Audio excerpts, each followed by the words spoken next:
Hello everyone, this is Shannon from That's So Po, and today I'm doing a review of When the Tiger Came Down the Mountain by Nghi. This is a companion novel to The Empress of Salt and Fortune, which I loved so much, and I do have a standalone review for that, so I will link it below. But this one can stand on its own as well.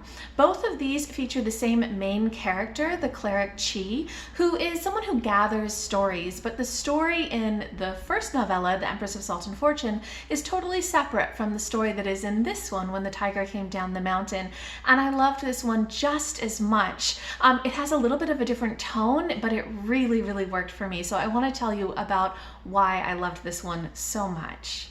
So first, let me tell you what the story is about. We follow the cleric Nghi, who goes up a mountain along with a guide who is a mammoth rider, but they get trapped, and there are three very hungry tiger women who want to eat them.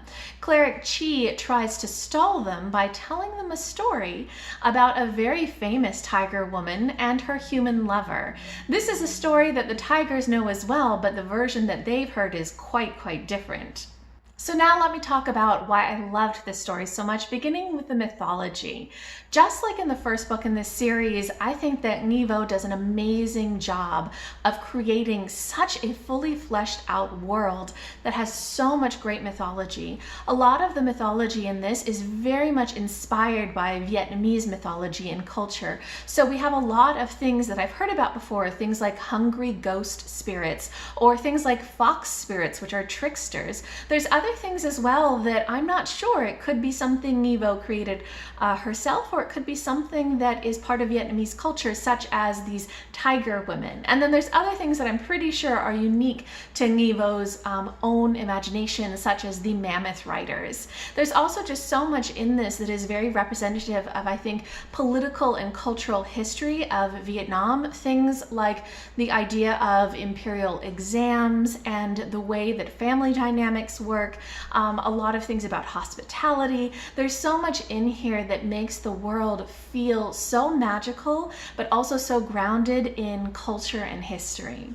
Next, an aspect of the story that I think is so fascinating is the meta story. So because this is a book where we have a character Nghi who is a story gatherer, and we have this outer story of Nghi and the tigers exchanging their versions of an inner story, an inner myth that both cultures know, it's really fascinating the way that this book examines the idea of storytelling, the idea of what kinds of stories we tell, and how our perspectives on those stories might differ based on kind of which group we belong to. I think that this book does a great job of really examining the differences between the human version of the story and the tiger version of the story. I think that it also talks about really how our values are expressed in the way that we tell these stories. So things like the human version really focuses on the way that the tiger is dangerous, and it focuses on a lot of things like poetry,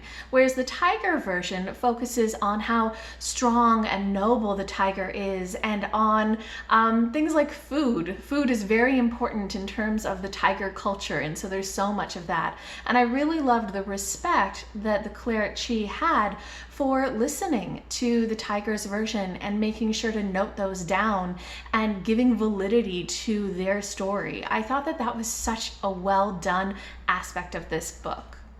Another aspect of this novella that I loved is the queerness. Nghi is queer, and the worlds that she creates are just so inherently queer. It's such the norm in her stories that there's such a range of sexualities and genders. Nghi, the cleric, is non-binary, and we have plenty of other random characters who are perhaps not gender conforming, things like women who have mustaches or women who are extremely stocky and muscular.